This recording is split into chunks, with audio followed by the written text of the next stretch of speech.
आणि राष्ट्रवादी काँग्रेस अजित पवार गटाचे नेते अनिल पाटील सध्या बोलतात, थेट जाऊयात।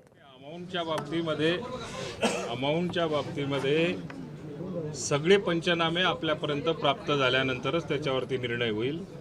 परंतु सर्वात मोठी दिलासा देण्याची गोष्ट जर का असेल तर शेतकऱ्याच्या पाठीशी शासन उभं राहण्याच्या दृष्टिकोनातून सर्व जिल्ह्यांमधनं ज्या ज्या ठिकाणी नुकसान झालं असेल त्या त्या ठिकाणचा पंचनामे आमच्यापर्यंत पोहोचतील आणि त्यानंतर त्याच्यावरती एकत्रित निर्णय होईल।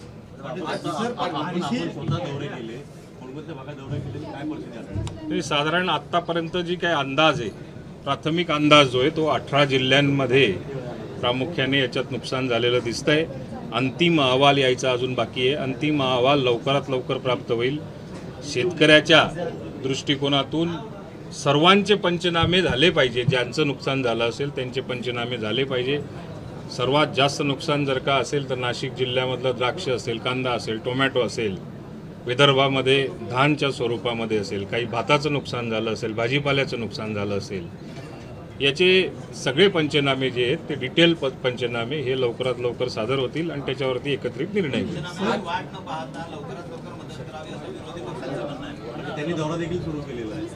आता दौरा नाही, प्रत्येकाचं काम असतं। मला तर असं आतापर्यंत ज्या दिवशी अतिवृष्टी अवकाळी पाऊस पडला त्या दिवशीच जवळपास सर्व बऱ्याचशा मतदारसंघातून त्या आमदारांचेच फोन आले, त्यांनी त्यांच्या स्थानिक स्तरावरती दौरे केले। सर्वात जास्त काळजी जर का असेल तर त्या स्थानिक आमदाराला काळजी जास्त असते। त्या आमदारांच्या माध्यमातून त्यांच्या मतदारसंघामध्ये जे नुकसान झालेलं असेल त्या नुकसानाची पाहणी त्यांनी केलेली आहे आणि स्थानिक तहसीलदार आणि कृषी विभागाच्या अधिकाऱ्यांना हाताशी धरून सगळ्यांचे पंचनामे आजच्या तारखेला सुरू आहेत आणि पुढच्या 8 दिवसामध्ये हे सगळे पंचनामे शासनापर्यंत आयुक्तांमार्फत ते पोहोचतील आणि त्याच्यावरती एकत्रित निर्णय होईल। अनेक तालुक्यामध्ये दुष्काळाचा प्रश्न आहे, अशा ठिकाणी काही आपण हे करतोय का?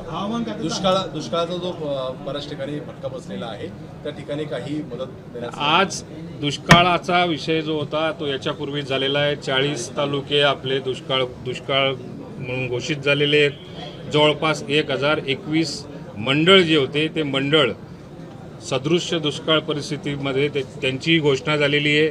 अधिवेशनाच्या काळामध्ये ज्या तालुक्यांमधले मंडळ हे राहिले असतील किंवा नवीन मंडळ स्थापन झालेले आणि त्या ठिकाणी पर्जन्यमापक नसल्यामुळे त्या मंडळाचा समावेश जर का झाला नसेल त्या सगळ्या मंडळांचा सुद्धा अहवाल जो असेल, माहिती जी असेल कलेक्टरांकडनं आमच्यापर्यंत पोहोचते आणि पुढच्या मीटिंगमध्ये जी राहिलेली मंडळ असतील, जी सुटलेली मंडळ असतील, निकषाप्रमाणे 75% कमी पाऊस, 750 mm पेक्षा कमी पाऊस ज्या ज्या ठिकाणी असेल त्या सगळ्या मंडळांचा सदृश्य दुष्काळ परिस्थितीमध्ये त्याचा समावेश पुढच्या मीटिंगमध्ये तो सुद्धा केला जाईल। महाराष्ट्र में जिस तरीके से बारिश हुई है काय हवामान खात्याचा अंदाज असून देखील सरकारी यंत्रणेने किंवा सरकारने कुठेही यंत्रणा उभी केली नव्हती, सगळं झाल्यानंतर नाही, हवामान खात्याचा ऑरेंज अलर्ट जो होता तो ऑरेंज अलर्ट शासनाच्या वतीने आमच्या विभागाच्या वतीने त्या जिल्हाधिकाऱ्यांना त्याची सूचना सुद्धा दिलेली आहे। त्याच्यानुसार काळजी सुद्धा घेण्याचं काम केलेलं आहे।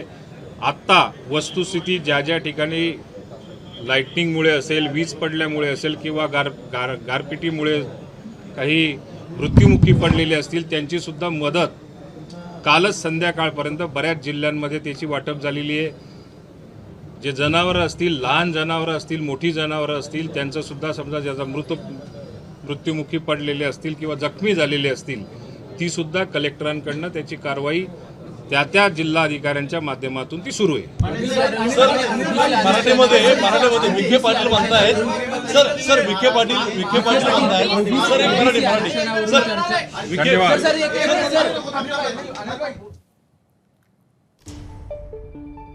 तर राज्य मंत्रिमंडळाच्या बैठकीमध्ये नुकसानग्रस्त शेतकऱ्यांना मदत देण्यासाठी काय काय चर्चा झाली या संदर्भातली माहिती राष्ट्रवादी काँग्रेसचे नेते अनिल पाटील यांनी दिली। तहसीलदार, कृषी विभाग सगळ्या नुकसानग्रस्त शेतकऱ्यांचे पंचनामे करतील आणि लवकरात लवकर शेतकऱ्यांना मदत करण्यासाठी सरकार प्रयत्नशील असेल असंही त्यांनी माध्यमांशी बोलताना म्हटलं। एबीपी माझा, उघडा डोळे बघा नीट।